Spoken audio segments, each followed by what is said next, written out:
एक बार फिर से स्वागत है दोस्तों आपके अपने YouTube चैनल पर। आज का टॉपिक है मानव का विकास प्रारंभिक समाज से नगर तक। इसके पहले हम लोग इतिहास के स्रोत को देखे थे और जैसे कि हम बताए भी कि जो सोशल साइंस यानी सामाजिक विज्ञान के 6 to 8 के पेपर हैं उनको हम क्रम से लेकर चल रहे हैं। अभी इतिहास का टॉपिक चल रहा है और इतिहास के टॉपिक में एक टॉपिक हुआ है और जो उसका MCQs है, जो मेन इम्पॉर्टेंट प्रश्न पूछे जाते हैं और बार बार रिपीट भी होता है, उसको हम करवाए हुए हैं इतिहास के स्रोत। आप प्ले लिस्ट में या फिर इसी डिस्क्रिप्शन लिंक में जाकर देख सकते हैं। आज का टॉपिक है मानव का विकास प्रारंभिक समाज से नगर तक। इसमें हम लोग देखेंगे कि इतिहास का काल विभाजन इतिहासकार कैसे करते हैं और जो पाषाण काल है, जो आरंभिक मानव की जानकारी, इसमें पुरापाषाण, मध्य पाषाण, नव पाषाण। इसके साथ साथ हम लोग देखेंगे कि सीटेट प्रीवियस ईयर का क्वेश्चन कैसे आता है और कितना आपको टिपिकल करता है। तो आप वीडियो को शुरू से अंत तक देखिएगा। जो चैनल पर पहली बार आए हैं, वीडियो को पहली बार देख रहे हैं, चैनल सब्सक्राइब कर लीजिएगा, बेल आइकन भी प्रेस कर लीजिएगा और वीडियो अच्छा लगे तो लाइक कीजिएगा और अपने दोस्तों को भी शेयर कीजिएगा। तो आइए आज का टॉपिक देखते हैं हम लोग। इतिहास का पहले देखेंगे काल विभाजन। ये इतिहास का काल विभाजन कैसे होता है? देखिए, इतिहास का काल विभाजन दो आधार पर होता है। एक स्रोत के आधार पर, स्रोत जो इतिहासकार को मिलता है उसको बांटते हैं और उसके आधार पर जो है इतिहास का विभाजन करते हैं, तो इसको कहते हैं हम लोग स्रोत के आधार पर। और दूसरा काल या समय के आधार पर, काल या समय यानी ये समय कितना पुराना, फिर जैसे हम लोग पढ़ते हैं ना प्राचीन इतिहास, मध्यकालीन इतिहास, आधुनिक इतिहास, तो इसके अंतर्गत कैसे बांटते हैं इतिहासकार वो देखते हैं। इतिहास के आधार पर जो इतिहास है ये 3 भाग में, ध्यान से देखिएगा। प्रागैतिहासिक काल, दूसरा आद्य ऐतिहासिक काल और तीसरा ऐतिहासिक। ये तीनों क्या है, एकदम आसान शब्दों में बताएंगे, आप भूलिएगा कभी नहीं। ऐतिहासिक स्रोत, तो ये इतिहासकार 3 भाग में बांटते हैं: प्रागैतिहासिक काल, आद्य ऐतिहासिक काल और ऐतिहासिक काल। प्रागैतिहासिक काल क्या होता है कि उस समय कोई लिखित साक्ष्य नहीं मिलता है। जब लिखा नहीं गया तो पढ़ा नहीं गया। इस काल में न तो लिखित साक्ष्य है और न ही उसको पढ़ा गया, तो ऐसे इतिहास के स्रोत को कहते हैं प्रागैतिहासिक काल। तो लोग उस समय के इतिहास को कैसे जानते हैं? जैसे कि खुदाई से निकला कि उस समय के लोग क्या खाते थे, क्या पहनते थे, कैसे जीते थे, क्या काम करते थे, इसका कुछ नमूना के रूप में निकलता है, लेकिन लिखित रूप से कुछ भी नहीं मिलता। इस काल को कहते हैं प्रागैतिहासिक काल। आदि ऐतिहासिक काल में क्या है? जैसे कि ये प्रागैतिहासिक काल की बात करें तो इसमें पाषाण काल, इसको हम आज इसी टॉपिक में पाषाण काल क्या है डील करने वाले हैं।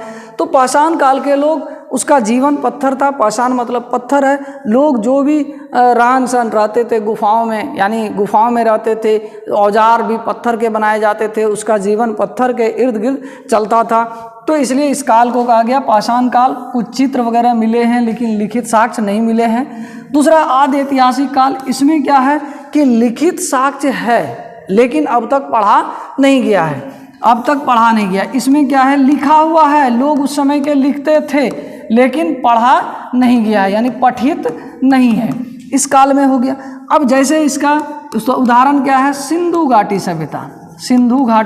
सभ्यता। वहाँ पर आप लोग देखे होंगे सिंधु घाटी सभ्यता, जब भी पढ़ते होंगे तो उसमें देखे होंगे कि उसकी लिपि जो है भाव चित्रात्मक है। लिपि कैसी है?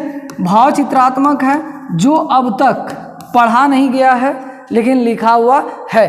तो अगले टॉपिक में हम लोग सिंधु घाटी सभ्यता को डिटेल से करेंगे।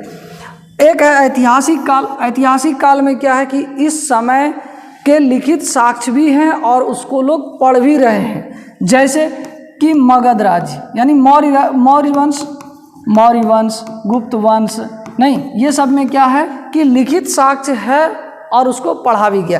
तो ये स्रोत के आधार पर 3 भाग में इतिहासकार बांटते हैं। अब बात करें काल के आधार पर जो है 3 भागों में, एक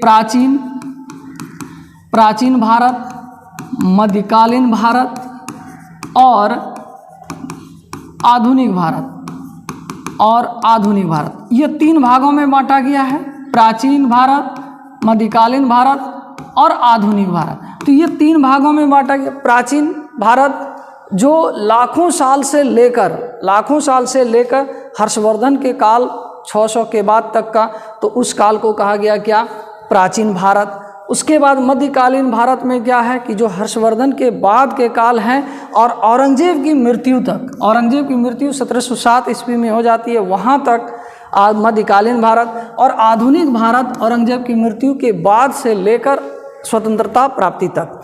अब देखिए यहाँ पर ये एक चीज़ जानने वाली बात है कि कुछ ब्रिटिश इतिहासकार जो हैं, जैसे J.S. मिल थे, उन्होंने अपने किताब में क्या किया, कोशिश किया, ब्रिटिश इतिहासकार क्या, इसको धर्म के आधार पर बांटने का। ये सीटेट में पूछता है, गौर से सुनिएगा, धर्म के आधार पर क्या, एक हिंदू, दूसरा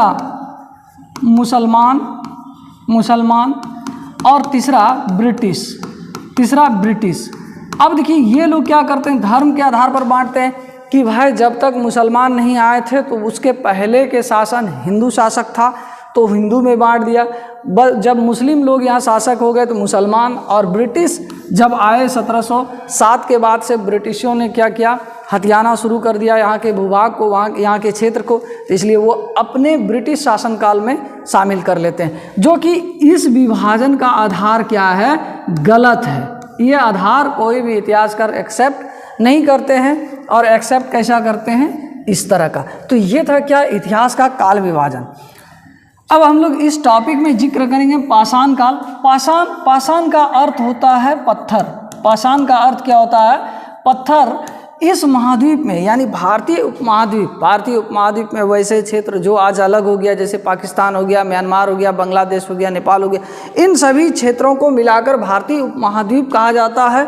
और यहाँ पर जो आरंभिक मानव 20,000 साल पहले रहते थे। आरंभिक मानव 20,000 साल पहले। तो ये इसका साक्ष्य भी मिला है कहाँ से, नर्मदा घाटी से। ये एकदम नोट्स बना लीजिएगा आप लोग, नर्मदा घाटी से ये साक्ष्य मिला है कि आरंभिक मानव यहाँ 20,000 साल पहले रहते थे। और उसको आज के इतिहासकार या आज हम लोग क्या जानते हैं, आखेटक और खाद्य संग्राहक। आखेटक, खाद्य संग्राहक। देखिए ये सब शब्द को थोड़ा सा समझ लीजिएगा। आखेटक मतलब होता है शिकार करना, और खाद्य संग्राहक मतलब खाने पीने की चीज़ों को जमा करना। तो ये जो आरंभिक मानव थे, इसका मुख्य पेशा क्या था, शिकार करना। और शिकार करने के बाद जो भी खाने पीने की चीज़ें थी, जैसे कि उसको जमा कर लेना, फल फूल कंद जड़, जो भी उस समय खाने का उसको ज्ञान था, उसको वो क्या करते थे, जमा कर लेते थे। तो इसलिए ये लोग कहलाए क्या, आखेटक, खाद्य संग्राहक। अब ये आखेटक जो होते थे, इसका 3 वजह है। क्वेश्चन पूछता है कि जो प्रारंभिक मानव थे एक जगह से दूसरी जगह क्यों चलते थे, क्यों जाते थे। इसके पीछे 3 रीजन था। पहला क्या है कि जब ये शिकार करते थे तो जानवर उसको भगा कर ले जाते थे। जब जानवर के पीछे जाइएगा तो जानवर के पीछे पीछे जब वो जाते थे तो एक जगह से दूसरी जगह वो चले गए। दूसरा क्या है कि अलग अलग मौसम में जो है वृक्षों में जो फल वगैरह आता था, अलग अलग मौसम में आते थे, जिसके वजह से अब जैसे इस क्षेत्र में रह रहा है लोग, अब यहाँ के मौसम में वो फसल या फल ख़त्म हो गया तो लोग फल की खोज में एक जगह से दूसरे जगह जाते थे। तो ये एक जगह से दूसरे जगह गति करने के पीछे 2 रीजन हो गया। तीसरा क्या हो गया, पानी की खोज के कारण। उस समय कोई वैचारिक समाज नहीं था, तो वैचारिक मतभेद नहीं होता था। इसीलिए ये क्वेश्चन पूछा हुआ है कि जो पाषाण काल के लोग हैं या आरंभिक मानव हैं, वो एक जगह से दूसरी जगह किस वजह से नहीं जाते थे। तो उसमें 3 ऑप्शन था। शिकार करने के क्रम में जानवर के पीछे पीछे वो चलते हैं, जिसके कारण एक जगह से दूसरी जगह चले गए। अलग अलग मौसम में पर्यावरणीय बदलाव हुआ, जिसके कारण एक जगह से दूसरे जगह जो है अलग अलग मौसम में अलग अलग फसल होते थे, जिसके वजह से फसल या फल की खोज में एक जगह से दूसरी जगह जाते थे। तीसरी बात क्या है कि पानी की तलाश में, इस क्षेत्र का पानी खत्म हो गया या नहीं है तो दूसरी जगह जाते थे। इसमें एक जो चौथा ऑप्शन रहता था क्या, खाद्य। आखेटक, खाद्य संग्राहक आपस में प्रतिद्वंदी के कारण एक जगह से दूसरी जगह जाते थे। ये गलत, प्रतिद्वंदी एक दूसरे के थे ही नहीं, क्योंकि प्रकृति में प्रचुर मात्रा में था, अपना खाओ अपना मगन रहो अपना सो, दूसरे से कोई छीन छोर झपट होता नहीं था। तो यह हो गया कि आपका 3 कारक। अब देखिए यहाँ से जो है एक प्रश्न और आता है कि सुलेमान और किरथर पहाड़ी, सुलेमान और किरथर पहाड़ी ये कहाँ पर है? ये हमारे देश के उत्तर पश्चिमी इलाके में है। किस इलाके में है? उत्तर पश्चिमी इलाके में। वर्तमान में कह सकते हैं कि पाकिस्तान, बलूचिस्तान या फिर अफ़गानिस्तान, उस क्षेत्र में ये था। और वहाँ पर 8000 साल पहले लोगों ने क्या किया था? चावल की खेती करना शुरू कर दिया था। तो चावल की प्रथम साक्ष्य 8000 साल पहले लगभग इस क्षेत्र में हो गया था। इसके अलावे क्या है कि विंध्य क्षेत्र जो भारत के लगभग बीच में थे, ये मध्य प्रदेश विंध्य क्षेत्र में जो है लोग उस समय बसना शुरू कर दिए थे। इसके अलावे जो आप देख रहे हैं कि सिंधु घाटी सभ्यता, सिंधु क्षेत्र में जो है यहाँ भी लोग आरंभिक नगर बसाना शुरू कर दिए थे। हम लोग सिंधु घाटी सभ्यता में पढ़ेंगे। यहाँ बात करें पाषाण काल। अब देखिए इतिहासकार पाषाण काल को 3 भागों में बांटते हैं, 3 भाग में बांटते हैं। इसका डेट आप लिख सकते हैं, अलग अलग किताब में थोड़ा सा अलग अलग है तो समझिएगा। ये पहले था पुरा पाषाण काल, पुरा पाषाण काल। दूसरा मध्य पाषाण काल, मध्य पाषाण काल। और तीसरा नव पाषाण काल। तो ये 3 भागों में पत्थरों के प्रयोग के आधार पर बांटे हैं। पुरा पाषाण काल मतलब जो प्राचीन, पुरा मतलब प्राचीन और पाषाण मतलब पत्थर। तो ये प्राचीन पत्थरों, ये जो है भीमबेटका सबसे इम्पोर्टेंट आपके लिए है। भीमबेटका जो मध्य प्रदेश में है, जो मध्य प्रदेश में है, यहाँ से जो भीमबेटका, वहाँ गुफा में शैल चित्र मिले हैं। यानी वो लोग जब गुफा में रहते थे तो कोई कलर मिल गया, कोयला हो गया या फिर राख हो गया या कोई भी चीज़ उसको मिल जाता था कलरफुल टाइप का, तो उस पर वो चित्र बनाया हुआ है। तो इसका ये साक्ष्य है पुरा पाषाण काल।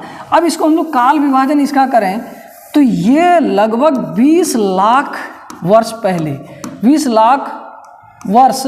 देखिए यहाँ पर इतिहासकार क्या करते हैं आजकल? बीपी मतलब बिफोर पास्ट, बिफोर प्रेजेंट, यानी इस समय से हम लोग 20 लाख पहले जाएं तो ये पुरा पाषाण काल थे। वहाँ पर आरंभिक मानव थे। मध्य पाषाण काल, मध्य पाषाण काल 12,000 बीपी यानी 12,000 वर्ष पहले शुरू हुआ मध्य पाषाण काल। और नव पाषाण काल जो है ये 10,000 बीपी, 10,000 बीपी। तो ये काल के आधार पर है 10,000 वर्ष पहले।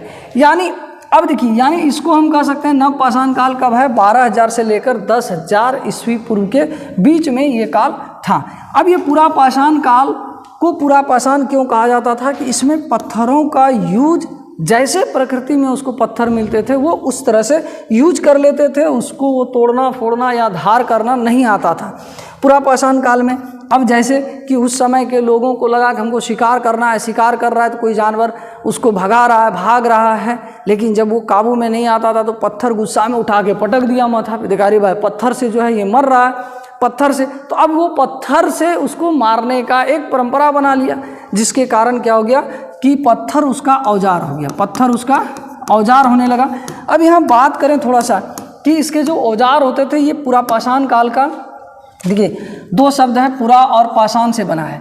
मानव इतिहास की 99% कहानी इसी काल में है। 99% कहानी, सोचिए कि 20 लाख साल, हम लोग आज़ादी के बाद 50 साल नहीं 60 साल 70 साल, और उसके पहले कितना 1000-2000 साल, यहाँ 20 लाख साल की बात है। तो जितने भी मानव इतिहास की कहानी है 99% पुरा पाषाण काल में ही हुआ है। 2 शब्दों पुरा और पाषाण से बना है। भारत का पूरा पाषाण युगीन सभ्यता का विकास हुआ। अब देखिए ये मुख्य स्थल जो यहाँ से मिले हैं इसको कहते हैं हम लोग हिमयुग। हिमयुग या हिमयुग मतलब क्या कि उस समय का पूरा धरती क्या था कि बर्फ से ढका हुआ था, ज़्यादा जो है इस तरह का आज का वातावरण या पर्यावरण नहीं था। अब ये हिमयुग इसको कहा गया। हिमयुग में क्या था? पुरा पाषाण काल। ये कुर्नूल आंध्र प्रदेश से जो है हड्डियों के उपकरण पर राख के अवशेष मिले। ये याद रखिएगा, आंध्र प्रदेश का एक जगह है कुर्नूल, वहाँ से हड्डी के कुछ औजार जो पुरा पाषाण काल के हैं वहाँ से मिले हैं और राख के भी अवशेष मिले हैं। अब देखिए इसमें औजार, देखिए औजार कहीं से लग रहा है कि ये औजार है, औजार इसको बनाया नहीं गया, उसको जो प्रकृति में टूटा फूटा हुआ मिला वो बनाया। तब धीरे धीरे क्या हुआ कि मनुष्य ने थोड़ा सा जो है इसमें शोध करना शुरू कर दिया। शोध करते करते करते करते औजार का ये रूप हो गया। अब भीमबेटका एमपी में गुफा चित्रकार के अवशेष मिले हैं। दो चीज़ आपके लिए यहाँ इंपॉर्टेंट है, एक कुरनूल से क्या है राख के अवशेष और हड्डी के उपकरण, और भीमबेटका में गुफा चित्रकार के अवशेष। यानी भीमबेटका जो एमपी में है वो पूरा पाषाण कालीन है। किस कालीन है याद रखिएगा, कहेगा कि निम्नलिखित में से कौन से पुरास्थल पूरा पाषाण कालीन हैं। तो भीमबेटका जो एमपी में है वहाँ से क्या मिला है, तो शैल पर यानी गुफा के दीवारों पर चित्र मिला है। अब इसी भीमबेटका को क्या किया, यूनेस्को ने 2004 ईस्वी में विश्व धरोहर घोषित किया। कब किया, यूनेस्को ने 2004 ईस्वी में भीमबेटका को विश्व धरोहर घोषित किया। दूसरा है मध्य पाषाण काल। मध्य पाषाण काल, अब ये मध्य पाषाण काल जो शुरू होता है 12,000 बीपी, 12,000 बीपी। अब देखिए यहाँ पर 20 लाख साल तो ख़त्म हो गया। धीरे धीरे मनुष्य ने सीखा, मनुष्य धीरे धीरे विकसित हुए, मनुष्य का बुद्धि थोड़ा थोड़ा निखार होने लगा। तो इसमें क्या होता है कि मध्य पाषाण काल में जो सबसे बड़ा बदलाव है पर्यावरणीय बदलाव। जो पहले पूरा पाषाण काल में हम लोग देख रहे थे कि हिम युग था, बर्फ से ढका हुआ था, पर्यावरण अब बदलने लगा। पर्यावरण बदला तो थोड़ा मौसम बारिश वाला हो गया, गर्मी वाला हुआ। गर्मी और बारिश जब हुआ तो नए नए जगहों पर घास वगैरह उगना शुरू हुआ, जंगल उगना शुरू हुआ। तो औजार जो होते थे आमतौर पर बहुत छोटे होते थे, जिन्हें माइक्रोलिथ यानी लघु पाषाण कहा जाता था। अब देखिए उसके बनिस्पत यहाँ औजार देख रहे हैं, छोटा क्या है, छोटा है। उसके अनुपात यानी पूरा पाषाण काल के बनिस्पत क्या है, यहाँ औजार थोड़ा छोटा होने लगा, और छोटा होने के कारण जो ही इसको कहा गया क्या, लघु पाषाण यानी माइक्रोलिथ। माइक्रोलिथ काल से ये होने लगा। और इसमें क्या हुआ कि अब जो औजार बनाने लगे इसमें अब लकड़ी या हड्डी का मुट्ठा उस पत्थर के औजार में लगाने लगा, ताकि हाथ वगैरह जो है ज़्यादा थोड़ा डिस्टर्ब नहीं हो। अब बिंद क्षेत्र में अब देखिए इसमें क्या हुआ कि अब मानव आखेटक एवं खाद्य संग्राहक के साथ साथ पशुपालक भी हो गया। अब पहले क्या था कि या तो वो शिकार करते थे या भोजन कंद फल मूल जो मिला उसको वो जमा करते थे, लेकिन अब क्या होने लगा, अब ये पशुपालक होने लगे। पशुपालक यानी पशुपालक के रूप में सबसे पहला पालतू बना कुत्ता। सबसे पहला पालतू बना कुत्ता।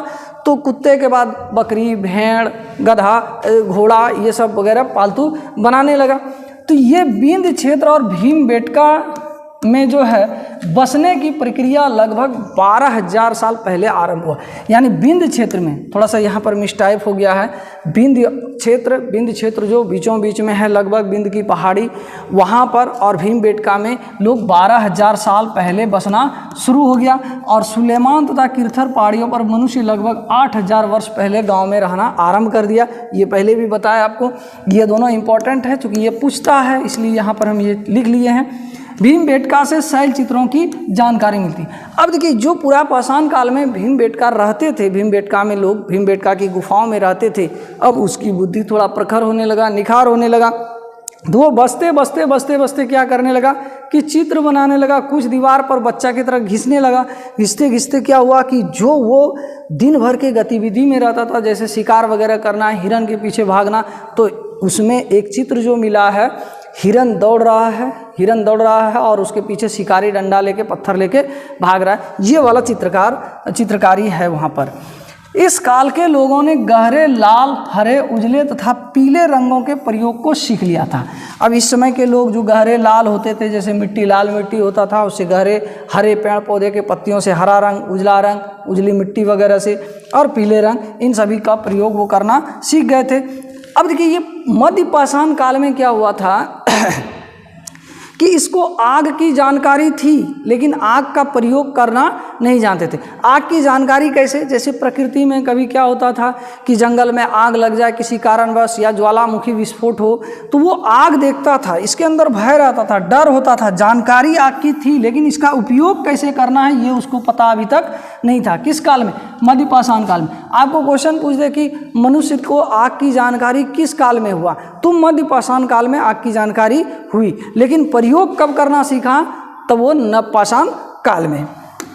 तीसरा है नव पाषाण काल। अब ये नवपाषाण काल जो 10,000 बीपी यानी बिफोर प्रेजेंट्स में शुरू होता है, इस युग का मानव विकासशील था, कृषि कार्य था, अस्थायी जीवन। अब इस युग में जो है लोग क्या करने लगे, कृषि करने लगे और वो अस्थायी जीवन एक जगह रहकर।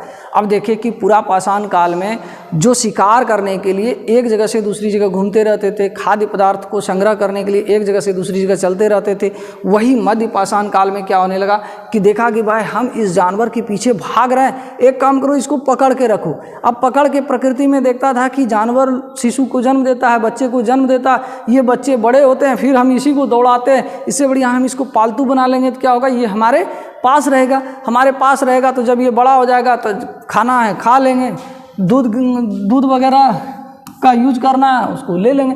तो इस तरह से तो इस युग को क्रांति का युग भी कहा जाता है। क्रांति का युग क्यों कहा जाता था कि इसमें जितने भी एक विकासशील मनुष्य को जीने के लिए जितने भी तरीके हो, जितना भी वैज्ञानिक खोज हो, वो ये लोग कर लिया था।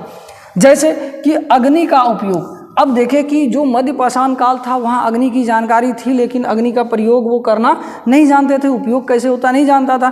तो ये प्रकृति से जितने भी लोग सीखे उस समय प्रकृति से कि भाई जंगल में आग लग गया, जानवर इधर उधर भाग रहे हैं, कोई जानवर उसमें फंस गया, मर गया तो मरा हुआ जब खाया तो उसको टेस्ट लगा, अरे ये जो है पका हुआ खाने में टेस्ट लग रहा है, तो अब क्या करने लगा, उसको आग में पका के खाने लगा। तो इस तरह क्या हुआ कि अग्नि का उपयोग करना शुरू कर दिया। पहिया का आविष्कार हो गया, चक्का का यानी पहिया का। अब कोई वस्तु है, कोई जानवर है, मार लिया, उसको कांधा पे उठाना में भारी लगता था, ले जाने में दिक्कत होता था, तो देखा क्या अब कोई चीज़ लुढ़क रहा है या उस पर लुढ़का हुआ चीज़ पर उसको रख कर खींचने लगा, देखा क्या कि ये आसान हो रहा है, तो धीरे धीरे क्या किया उन लोगों ने पहिया का आविष्कार कर लिया। अच्छा, पहिया का आविष्कार कर लिया ना तो चाक का आविष्कार कर लिया, और जब चाक का आविष्कार कर लिया तब जो है बर्तन बनाना सीख गया। तो ये सबसे बड़ी महत्वपूर्ण इसका आविष्कार था। कपड़ा बुनाई करना सीख गया। अब देखिए कपड़ा बुनाई आजकल की तरह तो थोड़ा डिजाइनिश और ये महीन कपड़ा सीने जानता नहीं होगा, तो उस समय जो भी कपड़े का प्रयोग होता था, जैसे कि ठंडा हो, गर्मी हो या फिर वर्षा से बचने के लिए ये लोग जानवरों के खाल का प्रयोग करते थे। जानवरों के खाल का प्रयोग करते थे, तो अब जैसे ओढ़ लिया तो अब क्या करता था कि थोड़ा सा पत्थर वगैरह नुकीला जो इसका औजार होता था अभी नुकीला होने लगा, देख रहे हैं कितना नुकीला होने लगा, तो उसमें छेद करके एक जगह से दूसरे जगह किसी पेड़ पौधा का रेशा वगैरह पार कर दिया तो सीने सीख गया।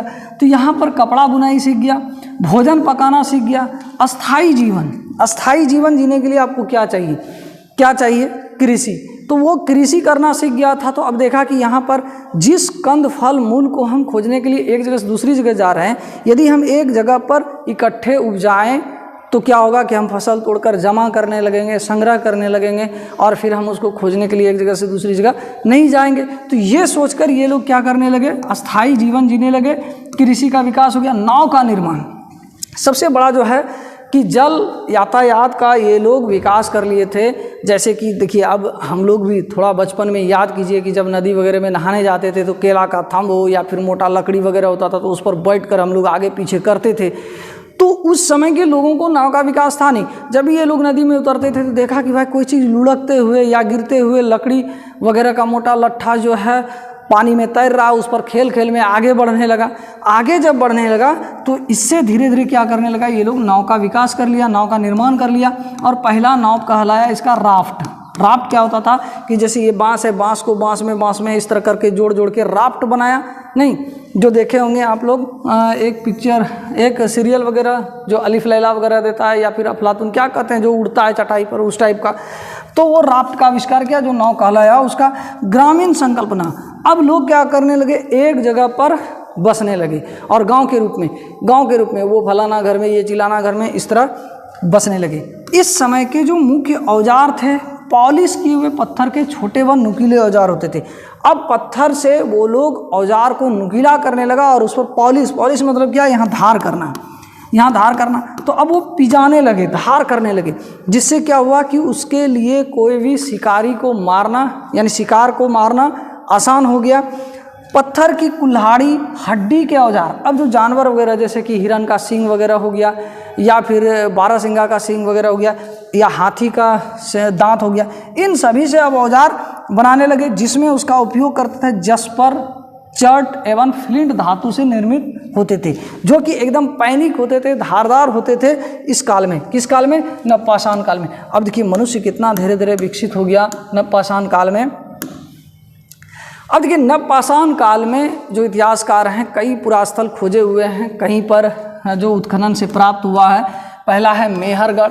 ये मेहरगढ़ जो है बोलन दर्रे, जो ईरान जाने वाले रास्ते हैं, जब ईरान जाने वाले रास्ते हैं वहाँ पर ईरान जाने वाले सबसे महत्वपूर्ण रास्ते बोलन दर्रे के पास एक हरा भरा समतल स्थान था। कौन? मेहरगढ़। वहाँ क्या है? नवपाषाण युगीन प्राचीनतम बस्ती। अब यहाँ पर सबसे पुरानी बस्ती का साक्ष्य मिला है। कहाँ से? मेहरगढ़ में। और कृषि के भी साक्ष्य मिले हैं। कहाँ से? मेहरगढ़। देखिए मेहरगढ़ कहाँ है? ये बलूचिस्तान पाकिस्तान से प्राप्त हुए। मेहरगढ़ अभी जो है वर्तमान में बलूचिस्तान और पाकिस्तान में है, जो 8000 साल पहले के थे। यानी मेहरगढ़ में 2-3 चीज़ें, ये बोलन दर्रा जो कश्मीर यानी ईरान जाने वाले रास्ते में, महत्वपूर्ण रास्ते में बोलन दर्रे के पास है, जो हरा भरा समतल मैदान है, वहाँ पर सबसे पुरानी बस्ती मिली है, कृषि के साक्ष्य मिले हैं। और ये सब मिले हैं कहाँ पर? कब? 8000 साल पहले। यहाँ सबसे पहले स्त्री पुरुषों ने जौ गेहूँ उगाना और भेड़ बकरी पालना सीखा। अब यहाँ पर कृषि और पशुपालन दोनों चीज़ नवपाषाण काल में होने लगा। तो उस समय के मुख्य फसल हुआ करते थे जौ, हम लोग बचपन में पढ़ते भी थे, य से यव, र से लत। तो यव है क्या? ये वैदिक शब्द है। तो वही जौ उस समय के लोग उगाना शुरू कर दिया और गेहूँ, और साथ में जो है भेड़ बकरी भी पालना शुरू कर दी। यहाँ से चौकोर व आयताकार घरों के अवशेष भी मिले हैं, जिसमें 4 या उससे ज़्यादा कमरे हैं, जिनमें से कुछ संभवतः भंडारण के काम में भी आता था।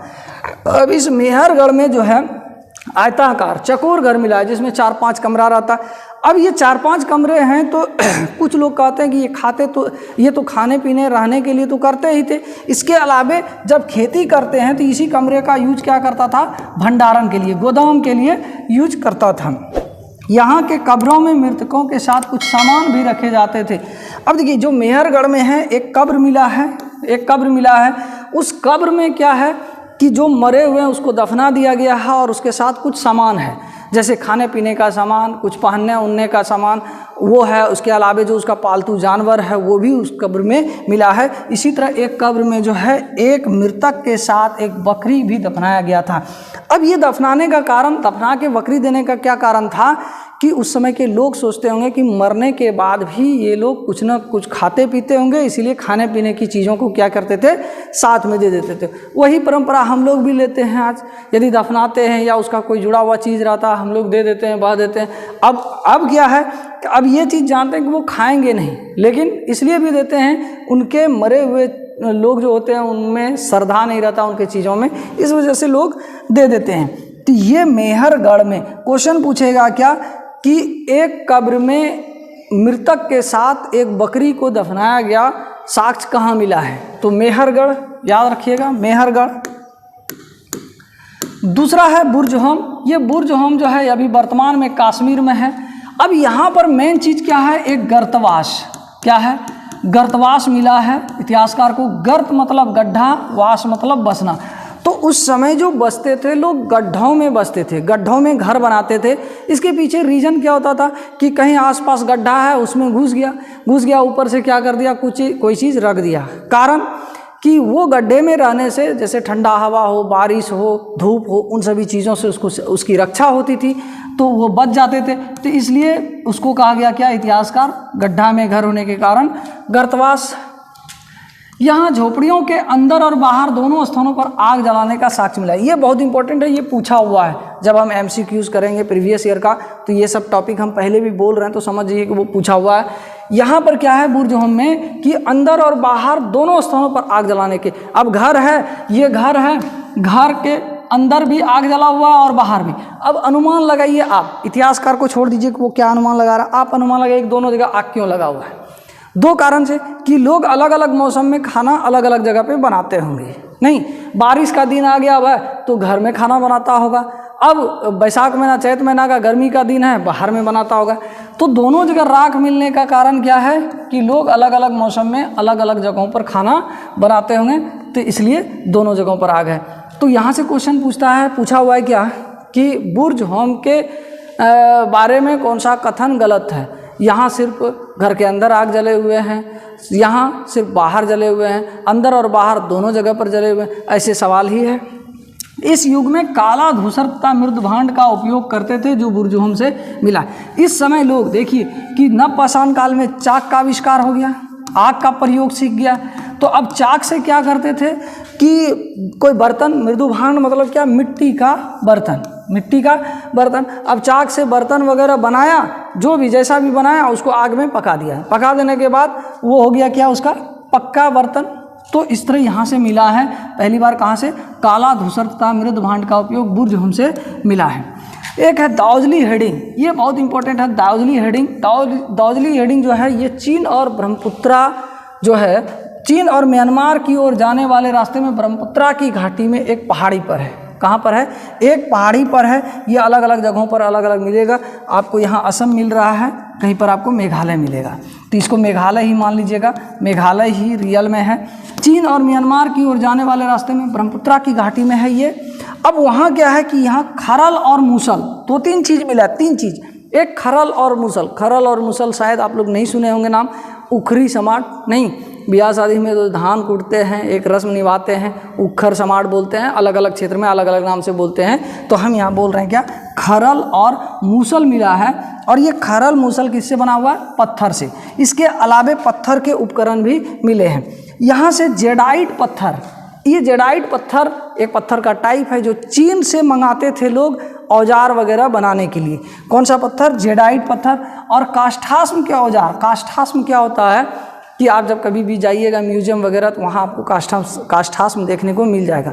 वो पेड़ ही है, पेड़ का तना ही है, लेकिन लाखों साल रहने के बाद क्या हो गया, वो पत्थर हो गया। अब वो एकदम पत्थर की तरह हो गया ना, तो वो कटेगा छटेगा, तो उसी को कहते हैं हम लोग काष्ठास्म। तो उसी का औजार और बर्तन उस समय के लोग बनाते थे। एक जो चिरांद है, चिरांद ये बिहार में है, चिरांद बिहार में है। ये एकमात्र पुरास्थल है जहाँ से हड्डी के उपकरण, अब यहाँ से हड्डी के उपकरण मिले हैं। उस समय नवपाषाण काल में हड्डी के उपकरण का उपयोग होता था, लेकिन मिला कहाँ से है, हड्डी के उपकरण जो हिरन के सींग से बनाया गया है, सींग से बनाया गया है। ये कहाँ से मिला है, चिरांद से मिला है। और चावल की खेती के साक्ष्य, यानी बिहार में पहली बार लगभग 8000 साल पहले जो है लोग चावल की खेती करते थे, इसका साक्ष्य चिरांद से मिला है। एक है दाउजली हेडिंग, दाउजली हेडिंग तो हम लोग देखें। कोल्डी हवा, कोल्डी हवा जो है ये यूपी में है, कोल्डी हवा यूपी में है। यहाँ से 6000 ईस्वी पूर्व के चावल के साक्ष्य प्राप्त हुए हैं, यानी ये लोग जो है 6000 साल पहले खेती करते थे चावल की। नवपाषाण युग के सबसे प्रसिद्ध पुरास्थल चताल युग, देखिए इससे जुड़ा हुआ इस समय जो आप देख रहे हैं कि ये भारत का इतिहास था, भारत में किस तरह से विकसित हो रहा है, इसी तरह इसी नवपाषाण युग के सबसे प्रसिद्ध पुरास्थल चताल युग यानी तुर्की में भी मिला है। तुर्की में दूर दराज से कई चीज़ें लाई जाती थी, जैसे सीरिया से चकमक पत्थर, सीरिया से चकमक पत्थर जो चताल हुई के थे, तुर्की के थे, वहाँ से लाते थे। और लाल सागर की कौड़ियाँ एवं भूमध्य सागर की सीपियाँ, ये सीपी है देख लीजिए, ये कौड़ी है। तो ये भूमध्य सागर से जो है सीपी लाया जाता था, लाल सागर से कौड़ी वगैरह लाया जाता था, कहाँ, चताल हुयुक में। अब देखिए ये कौड़ी आप लोग देखेंगे, अब तो चूँकि मॉडर्न हो गया ज़माना, हम लोग जब छोटे छोटे थे तो इससे क्या करते थे, ये सीपी वगैरह हटिया उटिया में मिलता था, मम्मी लोग लाती थी। और दूध वाला बर्तन जो नीचे पेंदा में छाली वगैरह बैठ जाता था ना, उसको खरच के खाने में अलग मज़ा लगता था। और इसी सीपी से, ये घोंगा प्रजाति का है एक तरह से, जब ये घोंगा फटता है तो उससे निकल जाता है और ये अवशेष यानी ये एक तरह का सिल्क बच जाता है, ठोस सिल्क। अब देखिए ये पाषाण औजारों का निर्माण करने का तरीका, उस समय के लोग जो हैं औजार कैसे बनाते थे, उसका दो तकनीक था। एक पत्थर से पत्थर को टकराना। अब दो पत्थर ले लिया, दो पत्थर को जैसे इस पत्थर वाला को हमको शेप देना है, साइज देना है, इससे ठोक रहा है, ठोक ठोक के गोल गोल करके जैसे भी आकार देना है देता था। तो ये मेथड कहलाता था पत्थर से पत्थर को टकराना। और दूसरा था दबाव शल्क तकनीक। अब ये दबाव तल्क तकनीक में क्या होता था कि जैसे इस पत्थर का औजार बनाना है तो ये किसी जगह पर इसको टिकाने के बाद इसको क्या करते थे, मारते थे ऐसे ऐसे या खरचते थे, फिर इसका डिजाइन बन जाता था। तो ये कहलाता था दबाव शल्क तकनीक। इसको याद रखिएगा, ये क्वेश्चन पूछता है कि फलाना तकनीक पे औजार कैसे बनाया जाता था।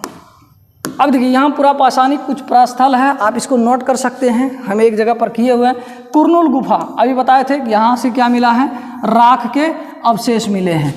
हुस्गी जो कर्नाटक में है, कर्नाटक में आवासीय उद्योग स्थल। अब जो औजार बनाते थे तो कहीं ना कहीं बैठकर बनाते थे, जहाँ बैठकर बनाते थे 2-4 लोग 10 लोग मिलकर, उसको कहा गया उद्योग स्थल। और उद्योग स्थल में चूना पत्थरों के औजार। अब वहाँ से क्या मिला कि आधा बना हुआ औजार वगैरह का कुछ साक्ष्य मिला हुआ है। कहाँ से, हुस्गी कर्नाटक में। हुस्गी में क्या, चूना पत्थर से औजार। कहेगा चूना पत्थर के औजार निम्नलिखित में से किस पुरा स्थल पर बनाया जाता था, तो याद रखिएगा हुस्गी कर्नाटक। भीमबेटका, देखिए ये पुरा पाषाणिक है, यानी पुरा पाषाण जो हम लोग देखे पाषाण काल को 3 भाग में, एक पुरा पाषाण, दूसरा मध्य पाषाण और तीसरा नव पाषाण। तो पुरा पाषाण में भीमबेटका जो मध्य प्रदेश में है अभी, ये आवासीय प्राकृतिक गुफाएं, यानी प्राकृतिक गुफाएं, गुफा में लोग रहते थे उस समय और दीवारों पर यानी शैलचित्र बनाते थे। महापाषाणिक, ये शब्द आप नहीं सुने होंगे अभी इस वीडियो में। महापाषाणिक क्या है कि महा मतलब बहुत बड़ा, पाषाण मतलब पत्थर। तो ये महापाषाणिक का यूज मुख्य रूप से क्या करते थे कि कब्र में किया जाता था। जैसे किसी को कोई मरा हुआ है, दफनाना है, ये चारों बगल इस तरह का पत्थर, गड्ढा खान के पत्थर चारों तरफ से करता था और उसमें क्या करता था कि उसमें उसको दफना दिया, ये दफना दिया आदमी को। यहाँ से एक रास्ता होता था जिसको कहते हैं मेन हॉल जाने के लिए, इसके मुंह पर एक पत्थर, यहाँ दफना दिया, निकल गया, निकलने के बाद ढक दिया उसको और इस पत्थर को ढक दिया ताकि कुत्ता बिलाए जो भी मांसाहारी जीव जंतु है उसको उसके नुकसान ना पहुँचाए। तो ये महापाषाणिक पुरास्थल जहाँ से कब्र मिला है, ये नाहरसराय व महागढ़ा इलाहाबाद में है, यहाँ से मिला है। स्तंभ ग्रंथ के प्रमाण विंध्य क्षेत्र। दूसरा है क्या कि विंध्य क्षेत्र, यहाँ से है, थोड़ा सा मिस्टेक हो गया। विंध्य क्षेत्र और भीमबेटका, विंध्य क्षेत्र और भीमबेटका से प्रागैतिहासिक शैलचित्र। अभी बताया कि इतिहास 3 तरह का, एक प्रागैतिहासिक, दूसरा आदि ऐतिहासिक और तीसरा ऐतिहासिक। प्रागैतिहासिक जो पढ़ना लिखना लोग नहीं जानते थे, कोई लिखित साक्ष्य नहीं है, तो उस समय के वहाँ पर शैलचित्र मिले हैं। कहाँ से, भीमबेटका से। ब्रह्मगिरी कर्नाटक, यहाँ से सोने के मनके एवं शंख व कलश समाधान का साक्ष्य, यानी ब्रह्मगिरी जो कर्नाटक, एक कर्नाटक का था हुस्गी जहाँ से चूना पत्थर के अवशेष मिले हैं, आवासीय उद्योग था। दूसरा क्या है, ब्रह्मगिरी, ये कर्नाटक में, सोने के मनके, शंख व कलश समाधान का साक्ष्य। समाधान मतलब क्या, जहाँ पर लाश वगैरह दफनाया जाता है उसको कहा जाता है समाधान। तो समाधान का साक्ष्य है ये। आगे है आदि चन्नलूर, ये दक्षिण भारत में है। आदि चन्नलूर, यहाँ से जानवरों की हड्डियों पर काटने के निशान। अब जानवर का हड्डी पर काटने का निशान है तो लोग अनुमान क्या लगाएगा कि इसका औजार बनाने के लिए काटता होगा हड्डी को। मटर व तिल के बीज, कहाँ से, आदि चन्नलूर, दक्षिण भारत से। नवपाषाणिक, नवपाषाण जो नवपाषाणिक पुरा स्थल है, इसके अलावा जो इंपॉर्टेंट हम लोग देखे, मेहरगढ़ देखे, बुरजहोम देखे, चिरान देखे, दाउजली हेडिंग देखे। इसके अलावा एक जगह कर दिए हैं पेयमपल्ली, पेयमपल्ली जो तमिलनाडु में है, यहाँ से सुअर एवं जानवर, ज्वार बाजरा एवं काला चना मिला है।